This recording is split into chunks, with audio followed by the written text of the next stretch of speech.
Bonjour et bienvenue sur la chaîne de Silver Whips. Aujourd'hui, nous allons voir comment laver les fouets. Jusqu'à maintenant, j'ai encore jamais lavé les fouets pour être honnête, parce qu'à chaque fois qu'ils étaient trop sales, j'ai simplement changé de fouet. Ça, c'est un des avantages d'être un fabricant de fouets. Mais comme j'ai beaucoup eu de questions comment laver les fouets, je vais essayer aujourd'hui de les laver.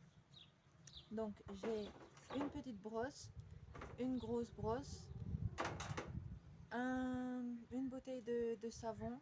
Ça c'est du savon liquide pour la vaisselle, tout simple. Et un bol d'eau chaude. Donc je vais y aller probablement d'abord avec la grosse brosse parce que je pense que tout le monde peut bénéficier d'économiser du temps. Et si les fouets sont assez longs, je me vois assez mal aller à travers tout le fouet avec la petite brosse, mais je vais faire un fouet avec la grosse brosse probablement et un fouet avec la petite brosse. Enfin, je vais voir. Je vais déjà faire un fouet avec la grosse brosse et voir comment ça se passe. Alors, allons-y. Je vais commencer avec la folle. Je vais peut-être enlever le craqueur avant. Il n'y a pas de raison de le tremper dans l'eau.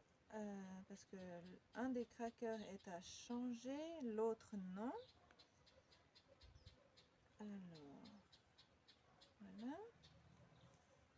Ok, donc je vais probablement commencer avec le fall et le bout du fouet avant de faire le manche. Donc je vais simplement mettre le fouet jusqu'au nœud à l'intérieur de l'eau. Je vais mouiller la brosse et juste mettre du savon dessus. Et commencer à brosser le fouet.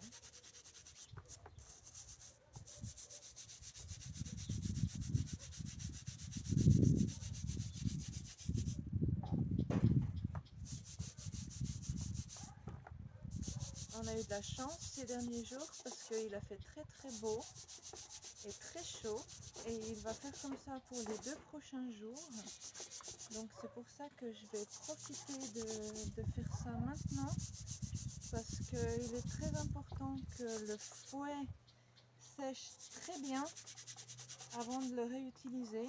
Donc là j'ai quelques jours avant les prochains spectacles et donc je vais profiter de ces jours de congé pour justement laver le fouet.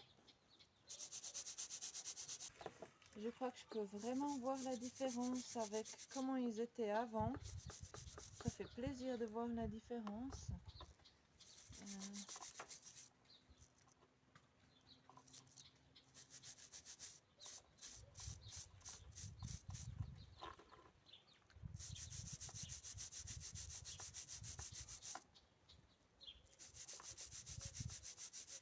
J'ai entendu dire qu'il y a des gens qui les mettent dans la machine à laver carrément. Je recommanderais pas forcément de le faire comme ça parce qu'avec la transition là, j'ai pas envie de plier trop cette partie ici parce que j'ai pas trop. Je sais pas si ça va peut-être changer un petit peu le fouet. C'est une partie qu'il faut un petit peu faire attention quand même ici. Donc, mais par contre, comme ça a l'air d'aller bien.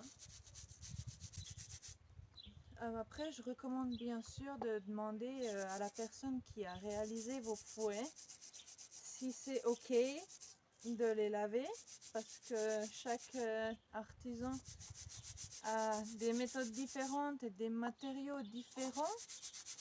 Donc il se peut qu'il y ait un matériel qui ne réagit pas forcément bien à l'eau.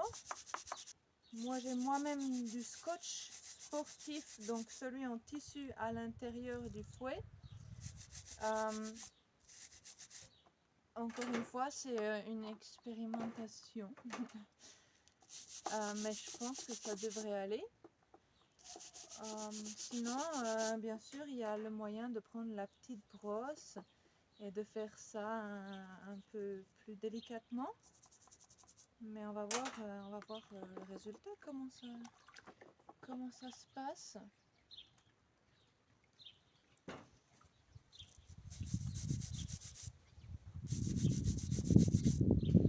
Et aussi, il y a des fouets qui sont cirés. Beaucoup de fabricants de fouets cirent leurs fouets. Donc je ne sais pas comment ça se passe avec des fouets qui sont cirés. Ceux-ci ne sont pas cirés. Donc c'est comme la cire rend les fouets un peu résistants à l'eau, waterproof. Je ne sais pas comment ça se passe maintenant avec la cire, même si elle s'en va au bout d'un moment. Je ne sais pas si c'est la même chose, je ne peux pas testifier, à part il faudrait que j'essaye avec des fouets qui sont cirés. Voilà, ça a l'air d'être pas mal. Là, par contre il y a encore un petit peu de savon, je me demande si je vais pas les rincer. Ok, maintenant le manche. Le manche, je pense que je vais juste le mettre comme ça dessus. Et la bonne chose avec le savon vaisselle, c'est qu'il a un pouvoir dégraissant assez fort normalement. Et spécialement pour le manche, parfois on a les mains un peu grasses, on a nous-mêmes de la graisse sur notre corps. Donc peut-être que le manche est légèrement plus gras que le reste du fouet. Voilà. Ok, bah ça a l'air pas mal. Après, je pense qu'on peut faire encore beaucoup plus le fall et le twist, mais je veux pas abuser non plus avec la brosse. Je pense que ça peut quand même un peu abîmer, donc je le fais quand même assez légèrement. Le fall, la chute en français, pourrait être changé aussi de toute façon. Donc je pense que je vais m'arrêter là avec le brossage. Je vais le laisser ici un moment et faire le deuxième. Parce qu'en plus le fall peut être changé de toute façon. Donc si je veux une fall plus verte, je pourrais simplement le changer. Et je vais attaquer maintenant le deuxième fouet.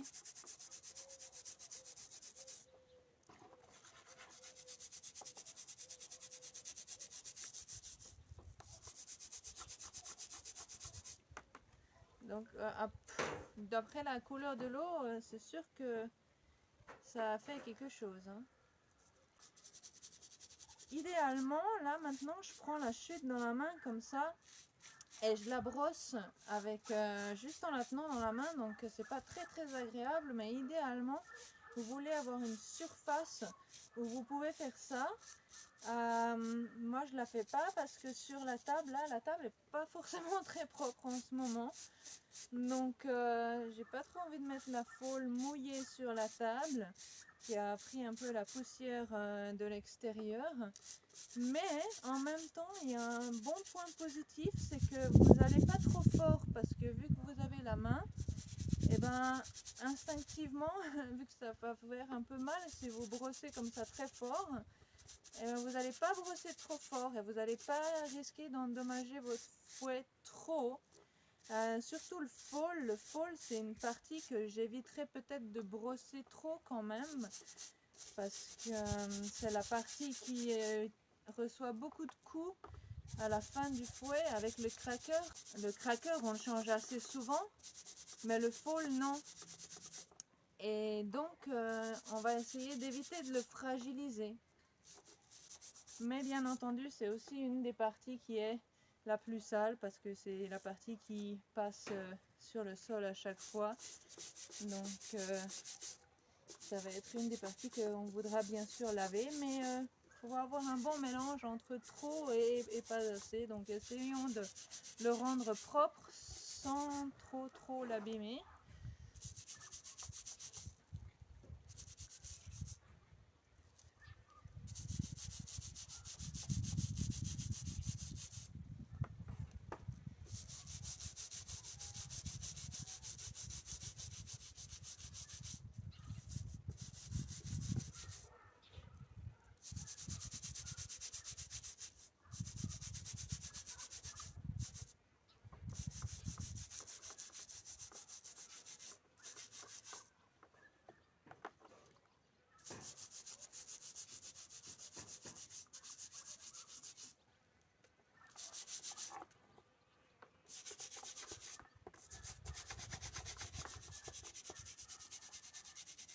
dès que vous allez commencer à brosser, normalement vous devriez voir la différence de couleur.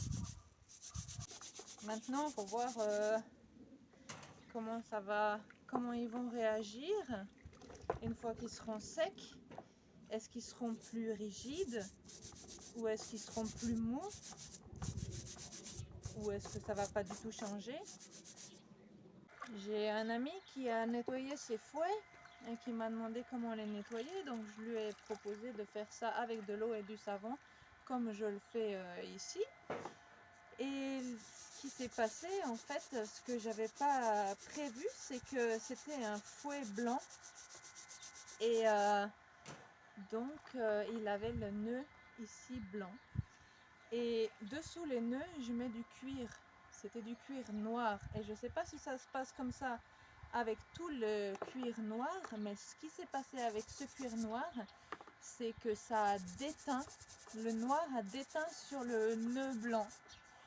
Et donc du coup je lui ai refait ces nœuds après en blanc nouveau bien sûr.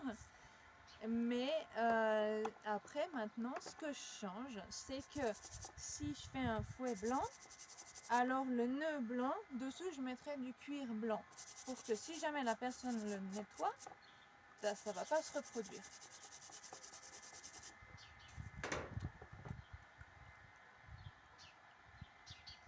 Voilà, alors ouais, c'est pas mal ici. J'aimerais bien faire encore un petit peu ici parce que je vois que ça peut devenir plus vert, mais en même temps, comme j'ai dit, je veux pas trop insister sur cette partie où c'est tressé en 4 cordes. Parce que ça peut s'effilocher un petit peu là dans cette région, donc je vais le laisser comme ça. C'est déjà beaucoup mieux. Comme vous pouvez le voir, je ne trempe pas tout le manche à l'intérieur de l'eau, mais je lui donne quand même généreusement de l'eau au-dessus. Donc on va essayer comme ça. Oui, alors voilà, les fouets, ils sont devenus beaucoup plus beaux quand même. Bon, ils sont pas encore en train de sécher, je vais aller les mettre à sécher. Alors vous pouvez voir que là, bien sûr, l'eau est quand même pas mal brune, hein. Il y avait besoin de les laver. J'ai mis les fouets à sécher, alors j'ai fait un nœud ici vers le pommeau que j'ai bien attaché, j'ai bien sécurisé, pas que les fouets tombent sur quelqu'un ou un animal. Et je les ai laissés égoutter comme ceci et sécher. Et maintenant, comme il y a du soleil, je vais probablement les mettre de l'autre côté et voir si je peux les enlever un peu du soleil parce que je veux pas trop les laisser au soleil pendant de longues heures. Donc je vais les déplacer. Alors voilà, j'ai laissé les fouets pendant 3 jours à sécher. Pendant 2 jours, ils étaient dehors en les rentrant la nuit pour qu'ils ne prennent pas l'humidité. Et donc je les ai la journée laissés suspendre, pas au soleil, mais à l'ombre, mais il faisait très chaud. Donc ils ont séché quand même rapidement. Et le 3e jour, je les ai mis à l'intérieur. Je les ai allongés en fait sur le tapis parce que j'avais rien pour les suspendre, pas d'endroit vraiment. Donc ils étaient déjà secs, mais je les ai simplement allongés sur le tapis pour être vraiment sûr qu'ils soient bien secs. Et ici j'ai remplacé, j'ai fondu un petit peu avec un briquet, donc juste pour sceller le bout parce que ça commençait à s'effilocher. J'ai remplacé le cracker, la mèche et ils étaient un petit peu rigides au début, donc je pensais que peut-être ça allait être un problème, mais pas de problème du tout. Ils ont bien été. Hier je les ai essayés pour le spectacle, donc vraiment aucun souci, et on peut voir qu'ils sont vraiment devenus beaucoup plus verts, donc je suis très contente du résultat. Ils vont continuer de s'assouplir encore un petit peu, ils sont peut-être un petit peu encore rigides, mais rien de bien grave. Et non, c'est une bonne technique à mon avis. Il faut peut-être pas frotter trop là à la fin, là vers les fôles, mais ça a l'air de jouer vraiment bien et je suis contente du résultat et je suis contente de pouvoir faire cette vidéo et puis d'aider des gens éventuellement qui voudraient eux aussi les laver. Voilà. Alors j'espère que ça aide et puis à bientôt sur la chaîne de Silver Whips.